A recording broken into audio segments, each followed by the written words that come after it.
Immediately following the end of their time on In Living Color, Sean and Marlon began working on their own show. Instead of a sketch comedy show, they would begin working on an episodic sitcom, with room for them to do the characters and impressions they'd been working on, and for Marlon to get in his acting bag a little bit. They would play dramatized versions of themselves, with Sean as the lady-killing, business-minded straight man, and Marlon as the goofy, lovable, kind of gross character. Sean is the responsible one, and Marlon is the freeloader. Their show, called The Wayans Brothers, was originally intended for NBC, and though they liked the show, they didn't want John Witherspoon to be cast as Pops. NBC wanted Danny Glover for the role, so they wouldn't pick up the show. Then Warner Brothers would come along and pick up the show for their new network, WB. In fact, it became the show that helped WB boost its viewership until it was abruptly canceled, much like In Living Color. The sitcom was relatively low stakes, except for episodes like The High Life, which was covered by Prim's Hood Cinema last year. Sean lectures Marlon for smelling like weed, but Marlon says he was only pretending so he could fit in.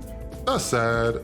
Sad hood television show. Hilarious. And it's about how weed is gonna kill us all or something, which essentially echoes Keenan's health-focused attitude that we talked about last time. Gots to Have a Job was an episode where Marlon acted in a commercial for a malt liquor brand, which offended all of his family and friends, echoing the sentiment and concept of Hollywood Shuffle. I don't think this show gets the credit it deserves, as it was good, first and foremost, and it was incredibly pivotal for the Wayans family brand. It's the property that really made us feel close to them, as it seemed like we were getting an insight into their family dynamics. For example, the show touches on Marlon calling Sean to fight his battles several times, and in general, Sean comes across a little protective in some of his ad-libs. When you watch him in interviews, their behavior was even similar, with that same behavior continuing on today. I'll take some Douce. I'll take a hit of Douce. Don't tell Sean, because he'll be like, you on drink when you sick?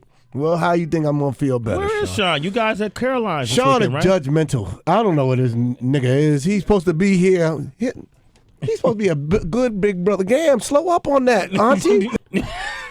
Jesus so y'all got into Tell us all your that? problems, Mom. I don't want to talk about it. Give me a shot. Damn. All right, so this You is turn around, show your ass, make us happy. No, Mom, don't drink. You sick. He said you was going to say that. Oh. Yo. I know my brother. He knows that his brother loves him. Yeah. Yo, he said don't tell I'm just so Sean pissed I'm off. You got drinking. liquor in you? No, I ain't got no liquor in me. Yo, sweating, are you serious? You drinking green tea and liquor? No, Sean, this is green tea. Right, Wow. No, you can smell it. It smells like Heather? green Heather tea. B made smelling me a that. green tea. Wow. And What else is in the I don't nose? feel sorry for you when you tell me you did. See this? This You is did why press. I said, And I'm sick. Sean, I don't am. You care. got a tan. You I don't sat in care. Hawaii. I That's ain't been right. in Hawaii. That was the smart in thing to do. years. I've been working like a slave. Slaves go, that boy Marlon needs some time off, I swear. He just won't quit. He did no time off for the boy. At its core, it's about this family, specifically these two brothers, who just love the shit out of each other. They would literally do anything for one another. Sean and Marlon work so well together, and even the moments where they make each other break character are incredibly endearing. This show was also just really funny. What that sound echoed in the night. A sound I hear without holding you tight.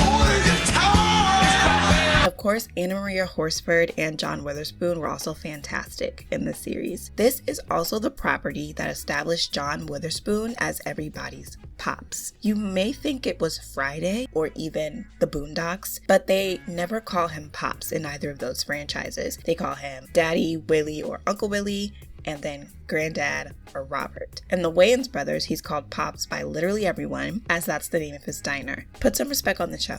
That's all I'm saying. With the context of In Living Color, you can see just how many bits are references back to the show. Season 3, episode 1 features a Homey the Clown mention. It also mentions Damon's two midgets joke, which they use a couple of times throughout the series. They mentioned Damon's Timbuk character in an episode. They also had cameos from Kim, In Vogue, and Leroy Case, aka DJ Twist from In Living Color. There was also a Paula Abdul cameo in the 4th season, so I assume she got over any issues she might have had with their spoof of her from In Living Color. I'll also go ahead to mention that Leroy Case would go on to work with the Wayanses in Don't Be a Menace and White Chicks as well. While Marlon often had storylines about his career or learning to make pivotal adult decisions with love-based storylines every now and then, Sean mostly had storylines about women and relationships and helping to bail Marlon out of trouble, with storylines about business or work every now and then. It seemed like he was playing second fiddle a bit. This is like likely because the writers didn't know what to do with Sean. After a while, they began plugging in some of their characters to better show the range they had developed. Sean had a lot of Jimmy J.J. Walker and Chris Tucker impressions. He also did some Cosby impressions. Marlon was just given a lot of space in the script to ad-lib and to get sort of ridiculous with his comedy. I personally wish Sean would have revived the Chris Rock impression for this show too. I think that would have been funny. His Chris Rock impression was really good. And then Sean in particular played several one-off characters that involved him to get into costuming or face painting a bit. According to Marlon, he and Sean thought the Wayans brothers would be on air for 15 years, and they had plenty of material written for the show. Marlon, we thought we was gonna do Wayans Brothers show for 15 years. Then we think we had like 10 seasons, Sean. We had them written. What? We had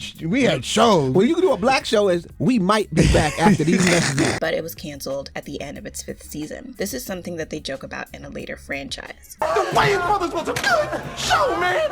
It was a good ass show, and we didn't even get a final episode. Dang it.